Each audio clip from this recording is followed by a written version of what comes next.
one thing I've learned from sport is, as individuals going out there and playing, it's quite selfish, and to be able to focus on yourself to be able to do that. But where we've got the most success is when we've got a fantastic team around us, and that's no different to the team that we have at Go at the moment. And the board we have is just incredible.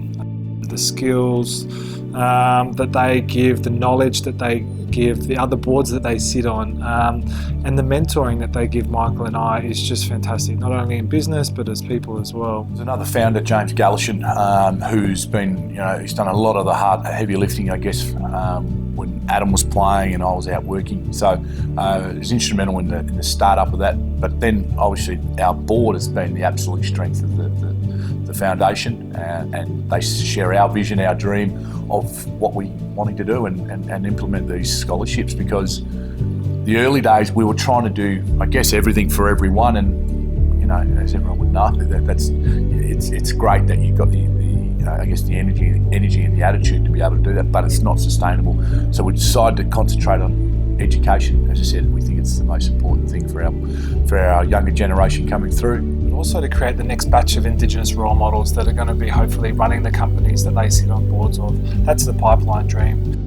For me, to tap Peter Muir on the shoulder and say, hey mate, he's been a fantastic and loyal supporter and member of the Sydney Swans for many years. I could hear him calling out from the boundary line at times, go on Godsey, get in there.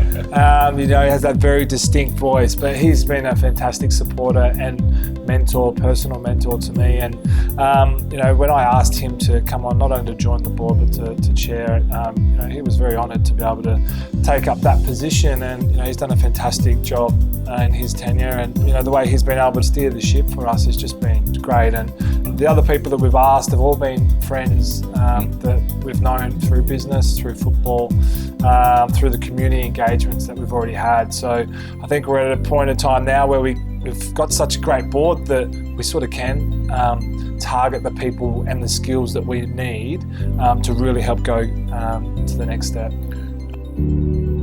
I think when we eventually leave this earth, that the Go Foundations will still be successful because of, I guess, the foundation, the structure we put in place. We want to keep providing opportunities for young people to be successful. We want to continue to be the leaders in what we do. Successful business owners, Adam said, just mentioned that, becoming great examples for our people, because when we were kids, there was an opportunity, and you saw a lot of AFL players, Indigenous AFL players, or rugby players, or netballers, or whatever it might have been, soccer. You saw it and you go, that's really, really cool. I'd like to do that. How do I go about it? Then you obviously learn the process. But growing up, I very rarely saw some really high-profile, successful business leaders. And it wasn't until you get older and then you do some digging of your own. You go, he's doing really, really well. That looks like a path that I would eventually like to take. And that's what I want to be.